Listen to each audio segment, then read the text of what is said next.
नमस्कार दोस्तों, crescent education classes में आप सभी का स्वागत है। दोस्तों आज से हमारे चैनल के माध्यम से विशेष सीरीज चलाई जाएगी जिसमें हम आपको स्पेशल क्लासेस प्रोवाइड करवाएंगे मैथमेटिक्स और रीजनिंग की। दोस्तों मैथमेटिक्स और रीजनिंग उत्तराखंड के सभी एग्जाम में अब पूछी जाने लगी है, काफ़ी अच्छे लेवल की पूछी जाने लगी है। तो इस टॉपिक को तो आप बिल्कुल भी इग्नोर नहीं कर सकते। अब आगामी उत्तराखंड पीसीएस का एग्ज़ाम होगा, उसमें भी सेकेंड पेपर है CSAT का। CSAT जिसको कि क्वालिफाई करना मस्ट है, इसमें 33% अंक लाना अनिवार्य है।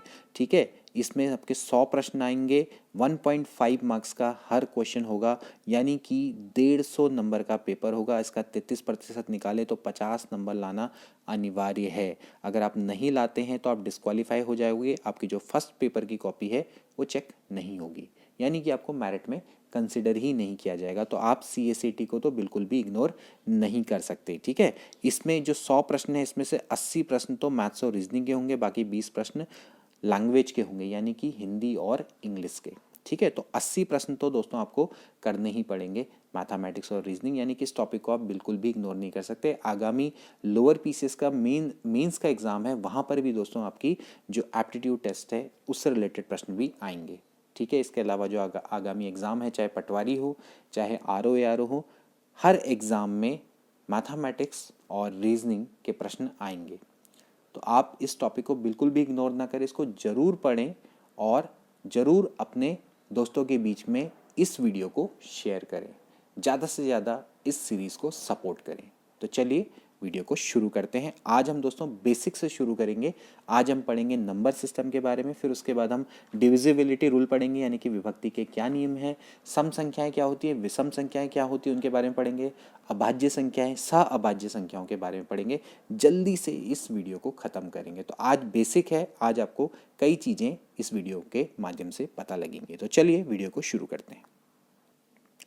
तो फ्रेंड्स आज का टॉपिक है नंबर सिस्टम, यानी कि संख्या पद्धति। क्या होती है संख्या पद्धति? दोस्तों नंबर को रिप्रेजेंट करने के लिए जिस पद्धति का प्रयोग होता है वो नंबर सिस्टम कहलाता है। देखिए कई तरह के नंबर सिस्टम होते हैं, जैसे कि पहला होता है डेसिमल, यानी कि दशमलव संख्या पद्धति। ठीक है, दशमलव संख्या पद्धति का मतलब सीधा है कि इसमें 10 दोस्तों क्या होती है, डिजिट होती है, यानी कि 10 अंक होते हैं।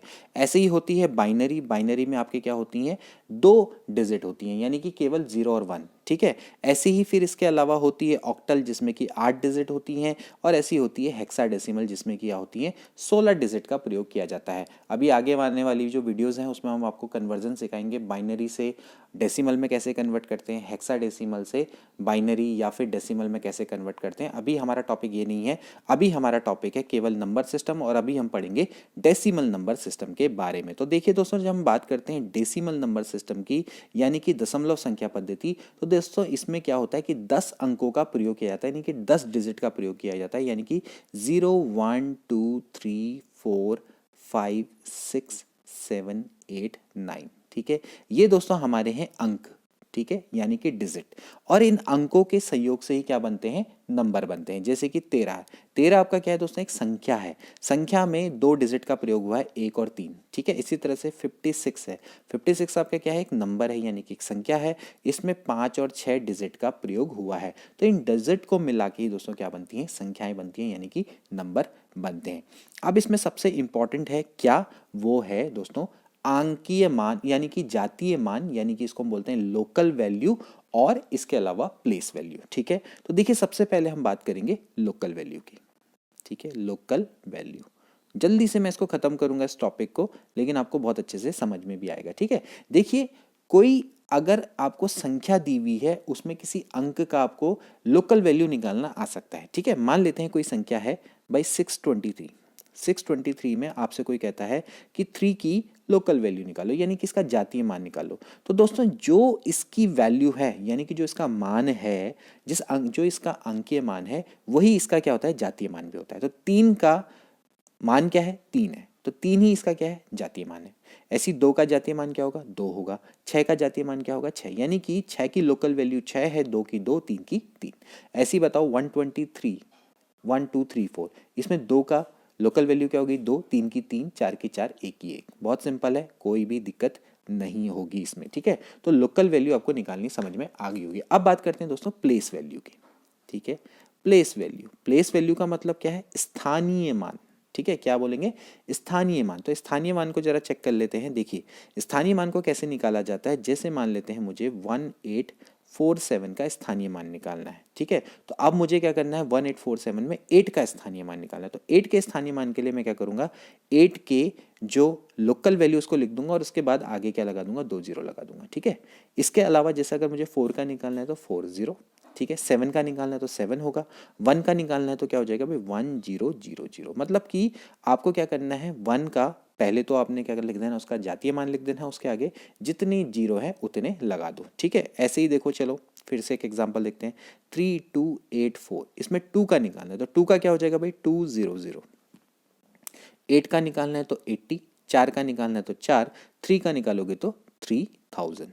ठीक है, इस तरह से हम दोस्तों क्या निकालते हैं, प्लेस वैल्यू को निकालते हैं। ठीक है, अब देखिए थोड़ा मैं आपको एक क्वेश्चन बताता हूँ। जैसे मान लेते हैं 2838, ठीक है, अब 2838, 8 का जैसे मैं बोलता हूँ भाई जातीय मान निकालो, यानी कि लोकल वैल्यू निकालो, तो 8 की लोकल वैल्यू 8 है, इस 8 की भी लोकल वैल्यू 8 है। ठीक है, लेकिन अगर हम बात करेंगे प्लेस वैल्यू की, तो इसकी प्लेस वैल्यू है 8, इसकी प्लेस वैल्यू है 800, क्योंकि यहाँ पर आगे जीरो लग जाएंगे ना, तो ऐसे करके। ठीक है, तो ये आपको क्लियर हो गया होगा भाई, जो लोकल वैल्यू है वो क्या होती है और प्लेस वैल्यू है वो क्या होती है, जातीय मान और स्थानीय मान आपको समझ में आ गया होगा। ठीक है, तो आपको कुछ नहीं करना है, आपने सिंपली जब आप प्लेस वैल्यू निकालते हैं तो आप लोकल वैल्यू लिख दीजिए, उसके आगे के जितने भी अंक है, जैसे ये इकाई, दहाई, सैकड़ा, हजार, तो भाई ये कहाँ पर है, ये सैकड़े पर है, तो भाई जो इकाई और दहाई का अंक होगा, इकाई और दहाई का अंक वो अपने आप ही क्या हो जाएगा, 0 हो जाएगा।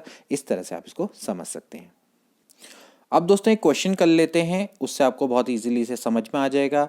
आपने क्या करना है, इसमें 7, 5 और 3, इसके आपको दोस्तों क्या करना है, स्थानीय मान निकालने हैं।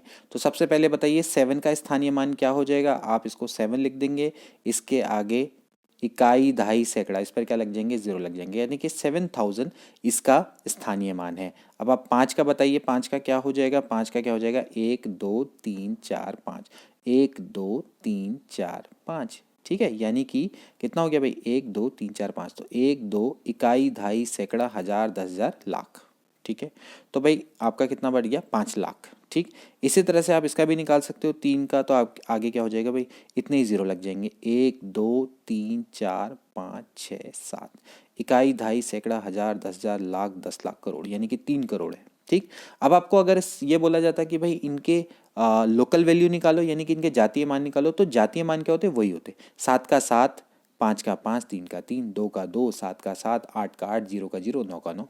ठीक है, ऐसे करके आप इसको निकाल लेंगे। अब देखिए दोस्तों, हम पढ़ेंगे विभक्ति के नियम। ठीक है, विभक्ति के नियम यानी कि जो डिविजिबिलिटी के रूल होते हैं वो क्या क्या होते हैं, कैसे पता लगेगा कि कौन सा नंबर किससे डिवाइड होता है, तो विभक्ति के नियम को अब हम पढ़ते हैं। तो सबसे पहले दोस्तों आता है 2 से विभक्त होने का नियम। 2 से हमें कैसे पता लगेगा कोई संख्या 2 से विभक्त होती है या नहीं, तो उस संख्या का दोस्तों हमें क्या करना पड़ेगा, इकाई अंक देखना पड़ेगा। ठीक है, इकाई अंक समझ रहे हैं ना, कि या जब हम दाएं से स्टार्ट करते हैं तो जो अंतिम अंक होता है वो क्या होता है, इकाई अंक होता है। तो देखिए अगर इकाई अंक में क्या है, 0 2 4 6 8 है, तो वो संख्या क्या होगी, 2 से पूर्णतः विभक्त हो जाएगी। एग्जाम्पल बताता हूँ, देखिए 972 क्या है, अंत में 2 है, इकाई अंक में 2 है, तो ये संख्या 2 से डिवाइड हो जाएगी। 970 अंक अंत में क्या है, 0 है, तो 0 है तो ये क्या हो जाएगी, संख्या 2 से विभक्त हो जाएगी। ठीक है, 186 अंत में 6 है, तो ये संख्या 2 से विभाजित हो जाएगी। मैं लिखता हूँ 187 अंत में क्या है, 7 है, तो 2 से डिवाइड नहीं होगी क्योंकि इनमें से कोई भी नहीं है।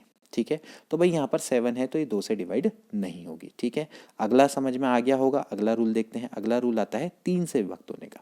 अब 3 से विभक्त होने का नियम क्या है, तो अगर कोई भी संख्या है वो 3 से विभक्त तभी होगी जब आप क्या करेंगे, उसके अंकों का योग करेंगे और वो योग 3 से डिवाइड हो जाए। ठीक है, समझ लीजिए कि भाई आपके पास कोई संख्या है, मान लेते हैं 189 है। ठीक है, अब आपको पता लगाना है कि ये संख्या 3 से विभाजित होती है नहीं, तो आपको क्या करना है, इसके अंकों का योग कर देना है। ठीक है, तो भाई इसके अंकों का योग करिए, 8 और 1 क्या होता है, 9, 9 और 9 होता है 18। अब देखिए दोस्तों, ये 3 से डिवाइड हो जाता है। अगर ये 3 से डिवाइड हो जाता है तो ये पूरी संख्या भी 3 से डिवाइड हो जाएगी। ठीक है, एक एग्जाम्पल और बताता हूँ, जैसे कि मान लेते हैं 75684। ठीक है, तो आप ऐड करिए 7 धन 5 धन 6 धन 8 धन 4, इसको आप ऐड करिए, 7 5 होता है 12, 12 6 18, 18 और 8 कितना हो जाता है भाई 26, 4 हो जाता है 30, और 30/3 करेंगे तो 3.30, यानी कि ये भी नंबर आपका डिवाइड हो जाता है 3 से। तो यानी कि ये जो पूरा नंबर है ये भी आपका डिवाइड हो जाएगा 3 से। ठीक हो गया। अब ऐसे ही कुछ और एग्जांपल देख लेते हैं। मान लेते हैं 124 की बात करते हैं। तो भाई 4 और 2 होता है 6, 6 और 1 होता है 7, जो कि 3 से डिवाइड नहीं होता है। ठीक है, ये जब 3 से डिवाइड नहीं होता है तो इसका मतलब जो 124 है वो भी 3 से डिवाइड नहीं होगा। ठीक है, अब अगला नियम देखते हैं, वो है 9 से विभक्त होने का। ठीक है, 9 से विभक्त। अब 9 से विभक्त होने का नियम वही है दोस्तों जो कि 3 से विभक्त होने का है, बस अंतर क्या होगा कि जो दी हुई संख्या है उसके अंकों का योग भी 9 से विभक्त होना चाहिए। तो जैसे मान लेते हैं 189, फिर से देख लेते हैं। तो 189 में 1 + 8 + 9 यानी कि 8 और 1 9, 9 और 9 कितना हो गया 18। 18 क्या होता है 9 से डिवाइड हो जाता है, इसका मतलब ये अंक भी 9 से डिवाइड हो जाएगा। ठीक है, और देख लेते हैं, चलिए मान लेते हैं 7 5 4 6 2 3। चलिए 7 + 5 + 4 + 6 + 2 + 3।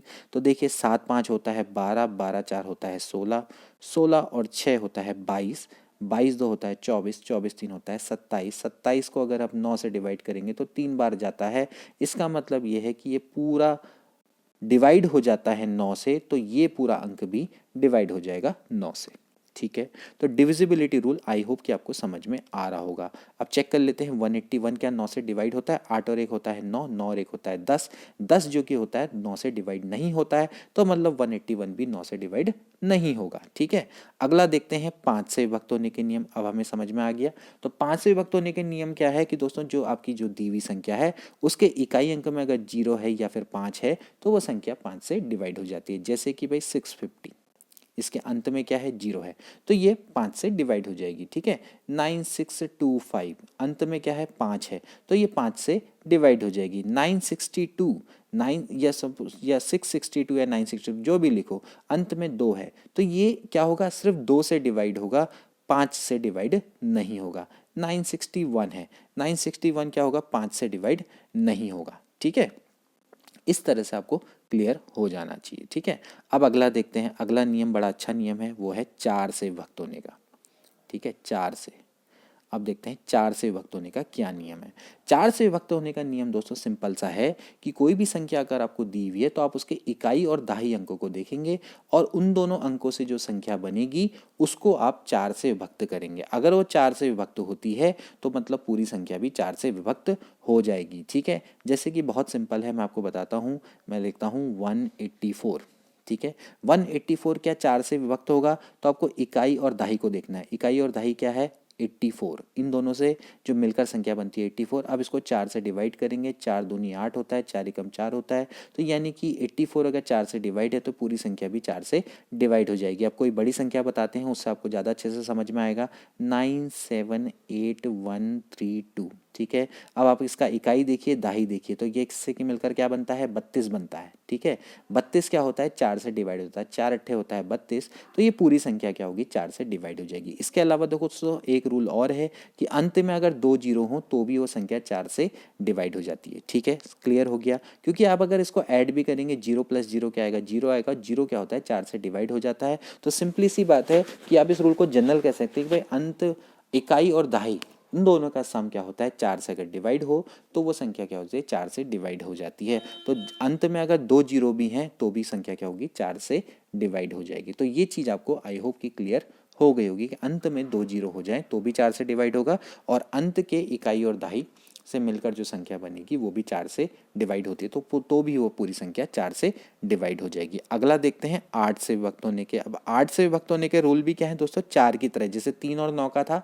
ऐसी 4 और 8 का है। तो अब क्या देखना पड़ेगा आपको, इकाई दहाई सैकड़ा। इकाई दहाई सैकड़ा अंकों से बनी हुई जो संख्या है अगर वो 8 से डिवाइड होगी तो पूरी संख्या भी क्या होगी 8 से डिवाइड हो जाएगी। जैसे कि मैं आपको एग्जाम्पल बताता हूँ, 6795416। ठीक है, इकाई दहाई सैकड़ा यानी कि 416।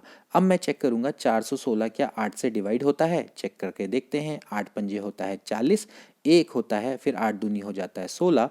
इसका मतलब ये है कि ये तो हो जाता है डिवाइड। इसका मतलब ये है कि पूरी संख्या भी क्या होगी, 8 से डिवाइड हो जाएगी। ठीक है, इसके अलावा अगर जैसे मैंने 4 का रूल बताया, अगर अंत में 3 जीरो हैं तो भी वो संख्या क्या होगी, 8 से डिवाइड हो जाएगी। वैसे भी 0 + 0 + 0 आपका क्या होता है, 8 होता है। तो उन तीनों का जो सम है वो 0 आएगा, तो 0 आएगा तो वो भी क्या होता है, 8 से डिवाइड ही होगा। ठीक है, तो जनरल रूल सिंपल सा ये है कि इकाई दहाई सैकड़ा के जो 3 अंक हैं उनका सम 8 से डिवाइड होना चाहिए, तो वो संख्या भी क्या हो जाएगी, 8 से डिवाइड हो जाएगी। ठीक है, अब आगे का रूल देखते हैं, वो है 11 से विभक्त का। ठीक है भाई, अब 11 से विभक्त होने के क्या नियम है। ठीक है, 11 से विभक्त होने का जो नियम है दोस्तों, आपको थोड़ा सा ध्यान रखना पड़ेगा। कोई भी संख्या जब आपको दी है वो आप शुरू करेंगे बाईं ओर से। ठीक है, अब बाईं ओर से आप दोस्तों कैसे चलेंगे, ऑल्टरनेट, यानी एक एक अंक छोड़ के। ठीक है, एक एक अंक छोड़ के चलेंगे। पहले इनका सम निकालेंगे और फिर ये बचे हुए अंकों का सम निकालेंगे। ठीक है, इन दोनों के बीच का डिफरेंस कर देंगे। इन दोनों के बीच का जो डिफरेंस है, अगर 0 आता है या फिर 11 से पूर्णतः विभक्त होता है तो वो संख्या भी क्या होगी, 11 से विभक्त हो जाएगी। ठीक है, जैसे मैं आपको एक एग्जांपल बताता हूँ, देखिए समझिए। 2 3 6 9 7 0 6 9। आपको क्या करना है, आपको ऑल्टरनेट पे चलना है। देखिए पहले आप यहाँ से शुरू किए, 9 0 9 3। ठीक है, ये हो गए ऑल्टरनेट वाले, मतलब ये अंकों का पहले आप योग करिए। तो क्या हो जाएगा भाई, ये हो जाएगा 9 और 3 कितना होता है, 12।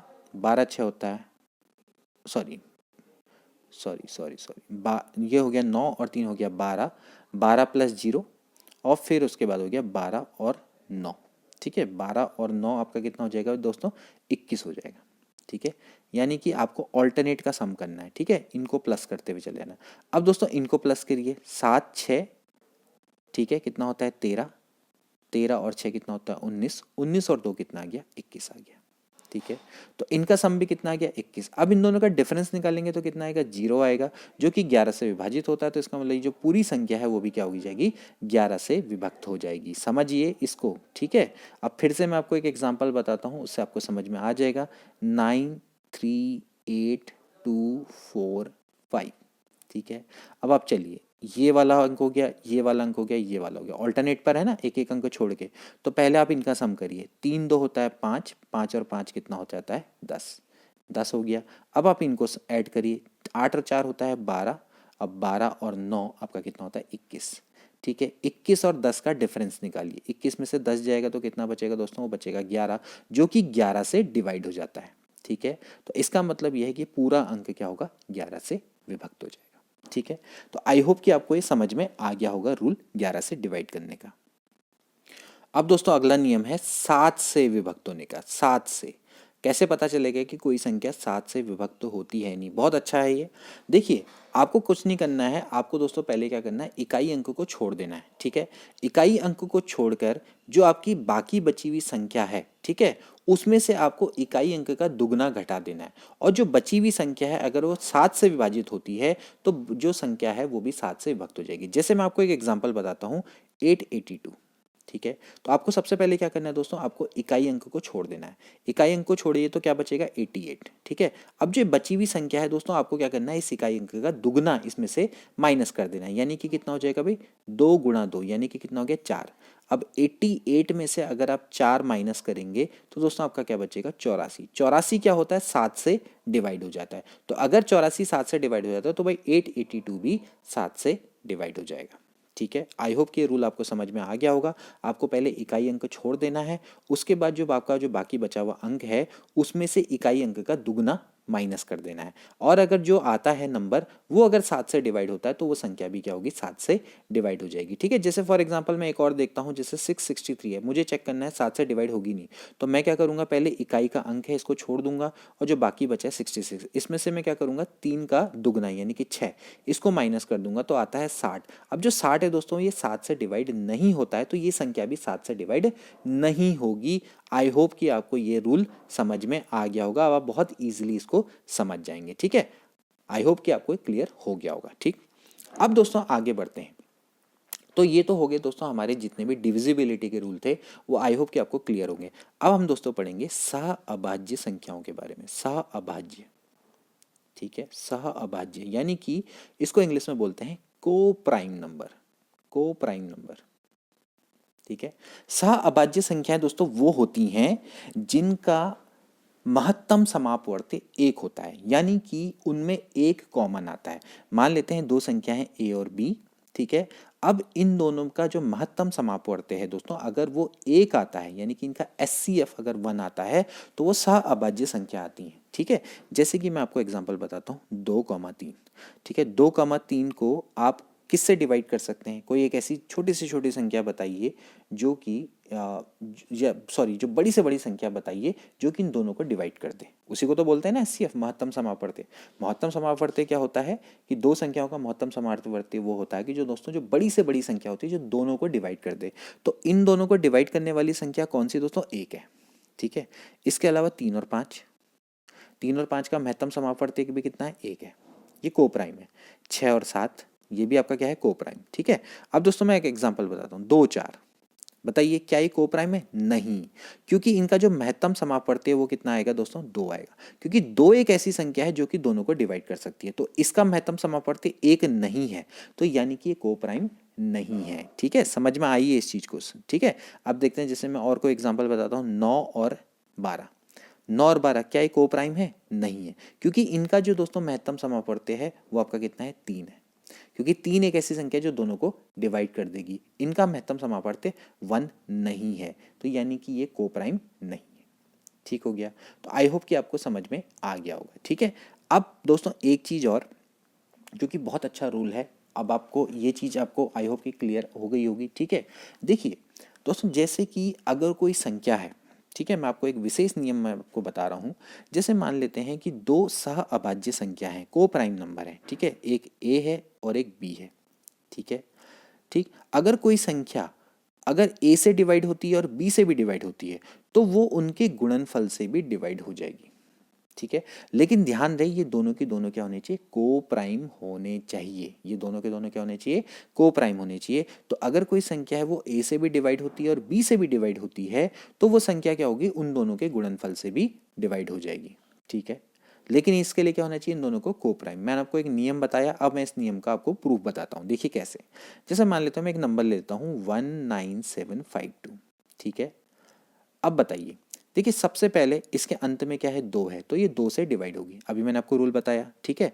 अब देखते हैं क्या ये 3 से डिवाइड होती है? तो देखते हैं, 9 और 1 कितना है? 10, 10 7 होता है 17, 17 5 होता है 22, और 22 और 2 कितना होता है? 24। यानी कि ये संख्या 3 से भी डिवाइड हो जाएगी, क्योंकि इनका सम क्या होता है? 3 से डिवाइड हो रहा है, ठीक है। अभी मैंने आपको रूल बताया, 3 से डिविजिबिलिटी का रूल मैंने आपको बताया कि पूरी संख्याओं का सम 3 से डिवाइड होना चाहिए, यानी कि ये 2 से भी डिवाइड हो रहा है और 3 से भी डिवाइड हो रहा है, ठीक है। तो भाई अगर ये 2 से और 3 से डिवाइड हो रहा है और देखिए जो 2 और 3 है वो क्या आपस में को प्राइम है, तो इसका मतलब ये जो संख्या है 2 3 6, यानी कि संख्या क्या होगी? 6 से भी डिवाइड हो जाएगी, ठीक हो गया। अगर ये संख्या 2 से डिवाइड हो रही है और 3 से डिवाइड हो रही है तो ये 6 से भी डिवाइड हो जाएगी, ठीक है। लेकिन इसके लिए सबसे इंपॉर्टेंट क्या है कि इनको आपस में क्या होना चाहिए? को प्राइम होना चाहिए, ठीक है। लेकिन ये दोस्तों रूल जरूरी नहीं है, ठीक है। अब मैं आपको बताता हूँ। देखिए, अब आप कहेंगे कि भैया हाँ कोई संख्या अगर ए से हो रही है बी से हो रही है तो वो ए बी से डिवाइड होगी, तो ऑब्वियस सी बात है। नहीं, ऐसा नहीं होता। देखिए जैसे मान लेते हैं 24 है, ठीक है, 24 है, तो कोई संख्या है, मान लेते हैं अगर वो 24 नहीं, मान लेते हैं, चलो कोई संख्या मैं ले लेता हूँ 36 ले लेता हूँ, ठीक है, 36 है, ठीक है। दोस्तों ये संख्या 4 से भी डिवाइड होती है, 6 से भी डिवाइड होती है। 4 4 नमा 36, 6 छिका 36 होती है, बिल्कुल होती है। तो क्या ये दोनों के गुणनफल से डिवाइड होती है? 24 से डिवाइड होती है? नहीं होती है, ठीक हो गया। ऐसा क्यों हुआ? ऐसा इसलिए हुआ क्योंकि जो 4 और 6 वो को प्राइम नहीं है, जैसा कि मैंने आपको बताया कि इनको को प्राइम होना चाहिए। अब ये को प्राइम नहीं है क्योंकि इनका जो महत्तम समापवर्ती है वो 2 है, ठीक है। अगर ये को प्राइम होते तो ये इनके गुणनफल से पक्का डिवाइड होता, ठीक है। तो ये दोस्तों एक बहुत अच्छा रूल है जो कि आपको समझ में आना चाहिए, क्योंकि 4 और 6 को प्राइम नहीं है, सहअभाज्य संख्या नहीं है, तो इसका गुणनफल से 36 भी डिवाइड नहीं होगा। तो ध्यान रहे कि हमेशा जब तक संख्याएं कोप्राइम ना हो, तो जब कोप्राइम से अगर कोई नंबर है वो उन संख्याओं से डिवाइड हो जा रहा है कि जो कि कोप्राइम है, तो उनके गुणनफल से भी वो डिवाइड हो जाएगा। लेकिन अगर वो कोप्राइम नहीं है तो वो डिवाइड नहीं होगा। ठीक हो गया। तो ये आपको आई होप के रूल समझ में आ गया होगा। अब दोस्तों बात करते हैं सम संख्या की। सम संख्याएं क्या होती हैं? ठीक है, सम संख्याएं दोस्तों वो होती हैं, वो प्राकृतिक संख्याएं होती हैं जो कि दो से पूरी तरह से विभक्त हो जाएं, उनको क्या बोलते हैं? सम संख्याएं बोलती हैं। ठीक है, ध्यान रहे ये वो प्राकृत संख्याएं के बारे में भी हम आगे जाके पढ़ेंगे। 1 2 3 4 यानी कि जो 1 से शुरू होने वाली प्राकृतिक संख्या है ना, तो उनको प्राकृतिक संख्याएं बोली जाती है। 1 2 3 4। तो ये इसमें क्या होती है? जो दो से डिवाइड हो जाए, यानी कि 2 4 6 8 10, ये सारी की सारी क्या है दोस्तों? सम संख्या। तो सम संख्या का मतलब सिंपली आप मान लीजिए कि जो दो से पूरी तरह से विभक्त हो जाए। और मैंने अभी आपको विभक्ति के नियम बताए, तो जैसे कि 46 है, 54 है, 98 है, ये सभी की क्या है? सम संख्या है। 100 है ना, अंत में 0 8 4 6 2 ये होता है, तो वो सम संख्या होती है। अब इसके बाद आती हैं विषम संख्याएं। विषम यानी कि वो तो क्या था? Even number. अब आएगा ऑड नंबर। ऑड नंबर का मतलब क्या है? वो प्राकृतिक संख्याएं जो कि दो से विभाजित नहीं होती। ठीक है, वो संख्याएं जो कि दो से विभाजित ना हो उनको क्या बोलते हैं? विषम संख्याएं। जैसे कि आपकी क्या होगी? 1 3 5 7। ठीक है, ये क्या है? विषम संख्या। ऐसे ही 23 35 ना, क्योंकि ये दो से विभाजित नहीं होती। 57 81 ये सारी की सारी क्या है दोस्तों? आपकी विषम संख्याएं हैं। ठीक है, सम संख्या, इवन नंबर, ऑड नंबर, ये आपको क्लियर हो गया। अब आती है दोस्तों अभाज्य संख्याएं, बहुत इंपॉर्टेंट। अभाज्य संख्याएं, अभाज्य संख्याओं को दोस्तों बोला जाता है प्राइम नंबर। ठीक है, क्या बोलते हैं? Prime number. ठीक है, प्राइम नंबर दोस्तों वो संख्याएं होती हैं जिनके केवल दो गुणनखंड होते हैं। ठीक है, दो गुणनखंड क्या होते हैं? एक तो एक, और दूसरा वो संख्या स्वयं।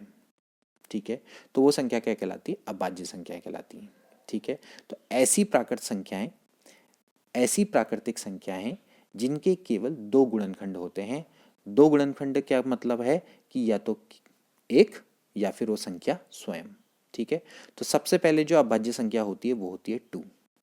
ठीक है, इसके बाद क्या होती है? 3, फिर 5, फिर 7, फिर 11, 13, 17, 19। ठीक है, ये सारी की सारी क्या है दोस्तों? प्राइम नंबर हैं। ठीक है, और इसमें से दोस्तों इकलौता प्राइम नंबर जो कि एक सम संख्या है वो है 2। बहुत बार ये प्रश्न पूछा जा चुका है। ठीक है, 2 कैसी संख्या है? सम संख्या है, क्योंकि 2 से डिवाइड होती है।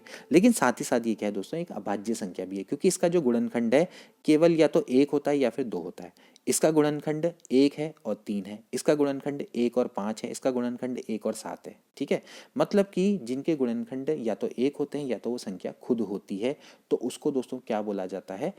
प्राइम नंबर बोला जाता है। ठीक है, अब आप देख लीजिए 1 से लेके 100 तक के बीच में कुल मिला के 25 प्राइम नंबर होते हैं। अब ये प्रश्न आया भी था हाल में, है ना? किसमें आया था? लोअर पीसेस में आया था ना। तो 1 से लेके 100 के बीच में अभाज्य संख्याएं दोस्तों कितनी होती हैं? 25 होती हैं। ठीक है, ये आपको बिल्कुल याद होनी चाहिए कौन कौन सी होती हैं।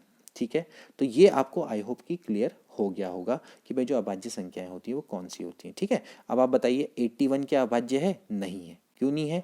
क्योंकि इसके गुणनखंड है 1 भी है, 9 भी है। ठीक है, 9 से भी ये डिवाइड होती है। इसके अलावा 3 से भी डिवाइड होती है, क्योंकि 8 और 1 कितना होता है? 9। 9 किससे डिवाइड होता है? 3 से। तो 9 भी है, 1 भी है, 3 भी है, 9 भी है, 81 तो स्वयं है ही। ठीक, तो ऐसे करके आपको आई होप ये समझ में आ रहा होगा। ठीक है, ठीक, अब चलिए आगे बढ़ते हैं। चलिए अब हम दोस्तों पढ़ेंगे कैसे हमें पता लगेगा कि कोई भी संख्या है वो अभाज्य संख्या है या नहीं है। ठीक है, इसके लिए मैं आपको एक टेस्ट बता रहा हूँ, बहुत इंपॉर्टेंट ये टेस्ट है। इस टेस्ट की मदद से आपको पता लगेगा कि कोई भी जो संख्या है वो अभाज्य है या नहीं है। और देखिए दोस्तों, इससे रिलेटेड प्रश्न हमेशा आते हैं। ठीक है, तो मुझे क्या करना है कि मेरे पास कोई संख्या मान लेते हैं, मैं मान लेता हूँ ए कोई संख्या दी हुई है। ठीक है, और मुझे क्या करना है? सबसे पहले इसके करीब की सबसे छोटी प्राकृतिक संख्या निकालनी पड़ेगी, एन स्क्वायर, जो इसके बहुत करीब होगी और जिसका स्क्वायर जस्ट या तो इसके बराबर या फिर इससे बड़ा हो। ठीक है, समझ लीजिए मेरे पास कोई अभाज्य संख्या होगी। ठीक है, मतलब ये कोई भी संख्या है, मुझे इसके बारे में पता लगाना है, मुझे पता नहीं है कि अभाज्य है क्या है, ठीक है। तो मुझे पता लगाना है कि अभाज्य है या नहीं, तो मैं क्या करूँगा दोस्तों, इसके करीब की पास का कोई एक ऐसा नंबर निकालूंगा जिसका अगर मैं वर्ग करूं तो वो या तो इसके बराबर आए या तो इससे बड़ा है, ठीक है, सबसे करीब का, ठीक है। ये आपको ध्यान रखना है, ये आपको मतलब क्लियर हो जाना चाहिए, ठीक है। छोटी से छोटी प्राकृतिक संख्या मुझे देखनी पड़ेगी जिसका स्क्वायर या तो इसके बराबर हो या तो इसके बड़ा हो, ठीक है। अब जो ये संख्या है n, इससे छोटी मुझे प्रत्येक अभाज्य संख्या से को देखना पड़ेगा, ठीक है। उस अभाज्य संख्या से अगर ये डिवाइड हो जाती है तो ये क्या होगी, एक अभाज्य संख्या नहीं होगी, ठीक है। अदरवाइज ये क्या होगी, एक अभाज्य संख्या होगी, ठीक है। चलिए बहुत हो गया रूल, मैं आपको सीधे एग्जांपल बताता हूँ, इससे आपको बहुत अच्छे से क्लियर हो जाएगा, ठीक है। जैसे मुझे दोस्तों क्लियर करना है 173 के बारे में, 173 क्या एक अभाज्य संख्या है या नहीं, ठीक है।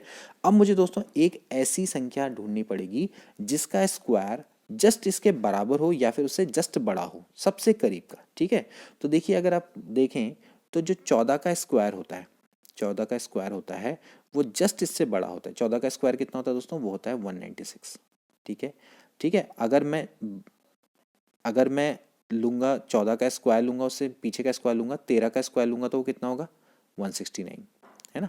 तो 13 का स्क्वायर तो नहीं चाहिए, तो मुझे चाहिए जस्ट इसके बराबर या इससे बड़ा। अब मैं 15 का स्क्वायर भी ले सकता, 15 का स्क्वायर हो जाएगा 225। मैंने क्या बोला, वो छोटी से छोटी प्राकृतिक संख्या ढूंढनी है जो कि जस्ट इसके बराबर हो या तो बड़ी। तो भाई जो 14 का स्क्वायर है वो क्या है, ग्रेटर देन है 173, हो गया, ठीक है। अब मुझे क्या करना पड़ेगा दोस्तों, जो 14 है इससे छोटी अभाज्य संख्याएं देखनी पड़ेंगी, ठीक है। अब इससे 14 से छोटी अभाज्य संख्याएं कौन कौन सी है, 2 है, 3 है, 5, 7, 11 और 13, ठीक है। अब दोस्तों मुझे यहाँ पर चेक करना पड़ेगा कि इनमें से क्या ये किसी से डिवाइड होता है। देखिए क्या ये 2 से होगा, नहीं होगा, डिविजिबिलिटी रूल अभी तो इसलिए तो पढ़े हमने भाई, लास्ट में 3 है, नहीं हो सकता, ठीक है। अब देखिए 7 और 3 10 और 11, 3 से भी डिवाइड नहीं होगा। अंत में क्या है, 5 है, इससे भी डिवाइड नहीं होगा। 7 से डिविजिबिलिटी का रूल मैंने अभी आपको बताया था भाई, 17 माइनस 3 दूनी होता है 6, 17 में से आपका 6 जाएगा तो कितना बचेगा 11, तो ये 7 से भी डिवाइड नहीं होगा। अभी 11 का रूल बताया, ऑल्टरनेट लीजिए, 3 और 1 कितना होता है 4, 7 में से 4 गया 3, जो कि 11 से डिवाइड नहीं होता, तो 11 से भी डिवाइड नहीं होगा। अब 13 का आपको पता नहीं तो 13 से डिवाइड करके देख लो, तो भाई 13 ही कम होता है 13, और इसके बाद कितना बचेगा 4, 43 से डिवाइड नहीं होगा। तो इसका मतलब ये इनमें से किसी से भी डिवाइड नहीं हो रहा, तो इसका मतलब जो 173 है वो आपकी क्या है, एक अभाज्य संख्या है, ठीक है। अभाज्य संख्या ये यहाँ से क्लियर हो गई, ठीक है। चलिए मैं आपको एक और बताता हूँ, उससे आपको ये बहुत अच्छे से क्लियर हो जाएगा, ठीक है। चलिए आगे बढ़ते हैं। देखिए मान लेते हैं मुझे चेक करना है 341 के बारे में, ठीक है, 341 के बारे में क्या ये अभाज्य संख्या है या नहीं है, ठीक है। तो मैं सबसे पहले क्या करूँगा, इसके जस्ट बहुत एक ऐसा नेचुरल नंबर निकालूंगा जिसका स्क्वायर जस्ट इससे बड़ा हो या इसके बराबर हो, ठीक है। तो अगर मैं देखूँ तो 19 का जो स्क्वायर होता है वो होता है 361, जो कि इसके जस्ट करीब है। इससे पीछे अगर मैं 18 का स्क्वायर करूंगा तो होता है 324, जो कि इससे छोटा हो जाता है, ठीक है। तो मुझे क्या करना पड़ेगा, 19 का स्क्वायर है वो जस्ट इससे बड़ा है 341। ध्यान रहे 20 का स्क्वायर नहीं लेंगे, मुझे क्या करना है, बिल्कुल इसके करीब देखनी हो संख्या, ठीक है। वो छोटी से छोटी मुझे एक ऐसी नेचुरल नंबर चाहिए जिसका स्क्वायर इसके बराबर हो या तो इससे बड़ा हो, ठीक है। 20 के स्क्वायर को नहीं लेंगे। अब देखिए 19, अब मुझे क्या करना है, 19 से छोटी प्राकृतिक संख्याएं, सॉरी मतलब कि प्राइम नंबर चेक करने पड़ेंगे, ठीक है। अब 19 से छोटी सभी अभाज्य संख्याएं कौन कौन सी हैं, 2, 3, 5, 7, 11, 13, 17, ठीक हो गया। अब आप इसको चेक करिए, देखिए अंत में 1 है तो 2 से डिवाइड नहीं होगा। 4 3 होता है 7 और 1 होता है 8, 3 से भी डिवाइड नहीं होगा क्योंकि 3 का मल्टीपल नहीं है। 5 से अंत में 0 है 5, नहीं होगा। 7 से देखते हैं 34 माइनस 1 दूनी 2, यानी कि कितना आएगा 32, तो 7 से भी डिवाइड नहीं होगा, ठीक है।